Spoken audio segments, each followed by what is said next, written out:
أشهد أن لا إله إلا الله وحده لا شريك له وأشهد أن محمدا عبده ورسوله أما بعد فأعوذ بالله السميع العليم من الشيطان الرجيم بسم الله الرحمن الرحيم Assalamu alaikum wa rahmatullahi ta'ala wa barakatuh, my dear viewers. Welcome back to our program that is MTA Kids Time, which is being brought to you by MTA International Gambia Studios. And in this, we discuss a very important topics here, and that is the life history of our beloved Master Muhammad Mustafa sallallahu alaihi wasallam. As we all know, in our previous episode, we have discussed some of them. That is how Hazrat Umar radiallahu anhu, the second Caliph of Islam, accepted Islam, and also what is the importance of the coming of the teaching of Islam. One of them we said is slaves get their freedom. And in this episode, inshallah, we are going to discuss a very important topic, that is when the Holy Prophet Muhammad Mustafa sallallahu alaihi wasallam made a claim that he is the Prophet of Allah, and he have come with a very important teaching, that is the teaching of Islam, which is peace. And then he encountered a lot of challenges from the Christ, that is the non-believers, in which they even wanted to get him killed. So what were some of the incidents that occurred in that period? With this, we are having some of the children here who are going to make this program interactive by the grace of Allah.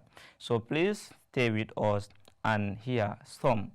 So as tradition always demands, we start with the recitation from the Holy Quran. So let us hear the recitation from the Holy Quran by Sister Khadija Fofana. Please give us the recitation. Assalamu alaikum warahmatullah. A'udhu billahi minash shaitanir rajim. Bismillahir rahmanir rahim. Fasda bima tu'mar wa a'rid anil musrikin inna qafayna qal mustazin. Chapter 15 verse 95 to 96. Thank you very much for that wonderful recitation. We all heard it.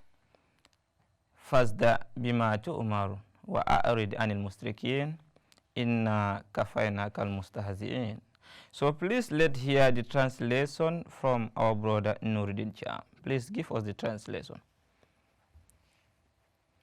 Assalamu alaikum warahmatullahi Wa alaikum salam wa rahmatullahi wa barakatuh. Translation.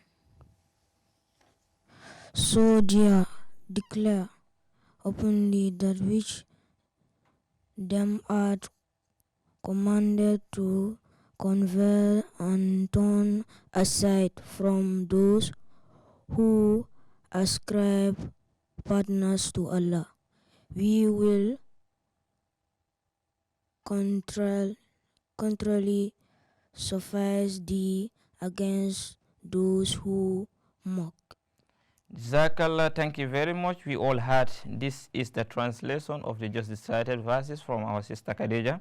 We all heard it. The Holy Prophet Muhammad Mustafa sallallahu alaihi wasallam is being commanded here by Allah the Almighty. It is the time for him to stand up and convey the message which has descended upon him. That is the teaching of the Holy Quran.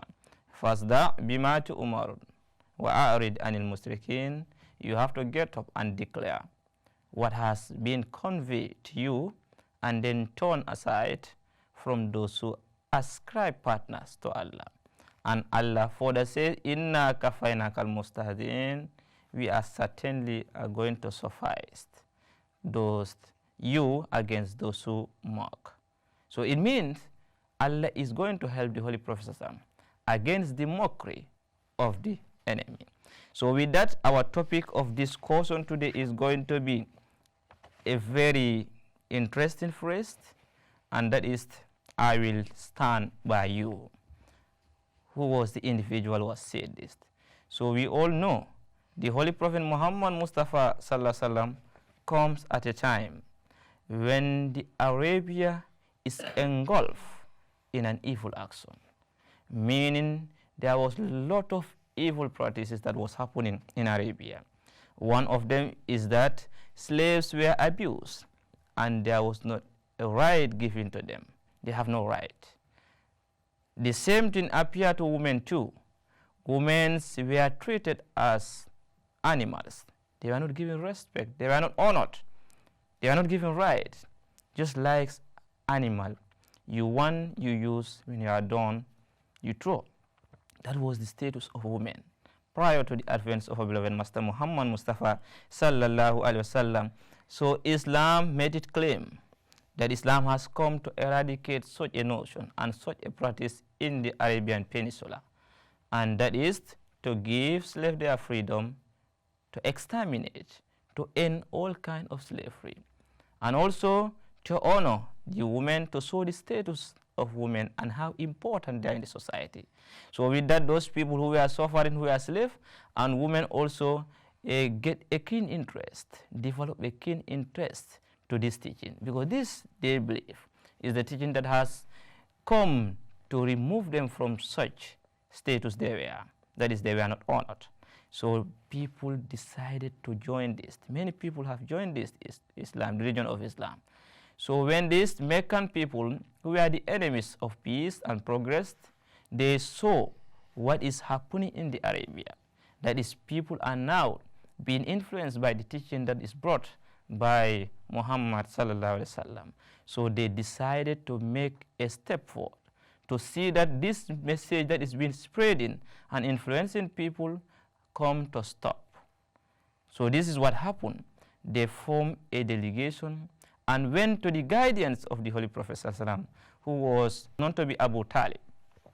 So when they went there, they told Abu Talib that your nephew has been saying a lot of things which we do not appreciate, and we do not want that to happen. That is, he is saying a lot of things against our idols.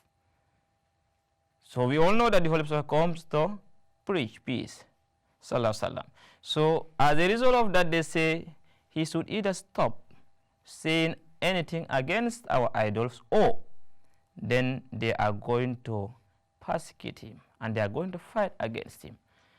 So when Abu Talib heard this, he called his nephew, that is Muhammad sallallahu alaihi wasallam. He told him this is what the Quraysh demanded.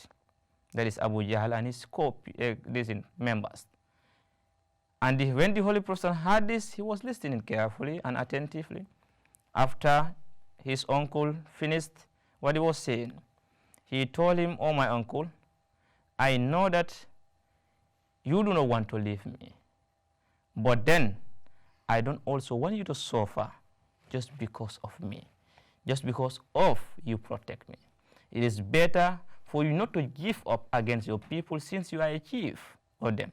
It's better you not to give up against them and follow me. It's better you not to give up against them. So follow them and leave me. Allah is going to be my witness and is going to be my protector. But then know that even if they happen to put the sun on my hand and the moon on my left hand, I'm not going to stop." Then after hearing this, Abu Talib make a very interesting conclusion that I am going to stand by you. This is why we have this very interesting phrase. So we have some question.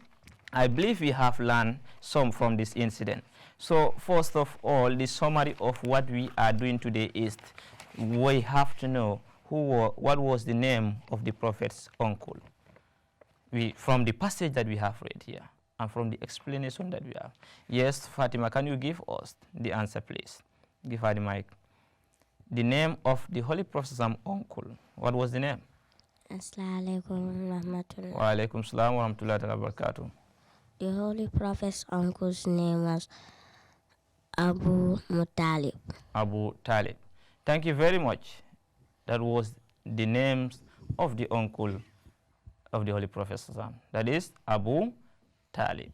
We also have another important question, that is, we need to know in this episode, why did the people of Mecca visited him? We learn from what I have been saying here that there was once they visited him, that is Abu Talib and the Holy Prophet. What was their purpose of visiting him? Yes, can we have somebody to tell us what was the reason? Yes, Hassan, can you give us the answer, please? Why did the Meccan visited Abu Talib, who was the uncles of the Holy Prophet ﷺ?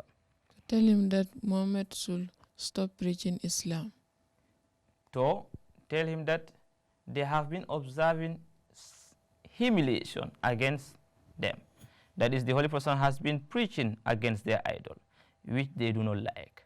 It is better, before it is too late, for the uncle to tell his nephew that he should stop the message he is spreading, because he is influencing a lot of people and they do not like it.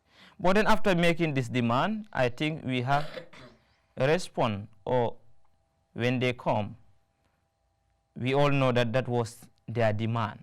But the reason why they visited him is because of after seeing a great impact that the message of Islam has. Because we learned that many people, after seeing the important teaching of Islam, they decided to what? Join Islam. So when they come, they demanded that the Holy Prophet should stop spreading that message. But then now, what was the response? What did Abu Talib did after these people demanded that Holy Prophet should stop preaching? Who can tell us, please? What was the answer Abu Talib gave? Or what was the answer the Holy Prophet gave? I think we have heard it from the discussion here. Yes. Who can tell me? Yes, Masrur. Give him the mic, please. Assalamu alaikum wa Wa rahmatullahi alaikum salam wa rahmatullahi wa barakatuh. Abu Talib called the Holy Prophet sallallahu alaihi wasallam that and told him that the Makkans say that you should stop saying bad things against their idols. That is what you understood, and that is it. When Abu Talib received the message from the Quraysh that tell your nephew to stop preaching against our idols, because the message of Islam is very clear. That is the unity of Allah. Allah is one and he has no partner. So this is what he received. And Abu Talib called the Holy Prophet, as Masrur said, he told him that this is the demand of the Quraysh. You have to stop saying anything against them. Understand? So, but what was the reply of the Holy Prophet?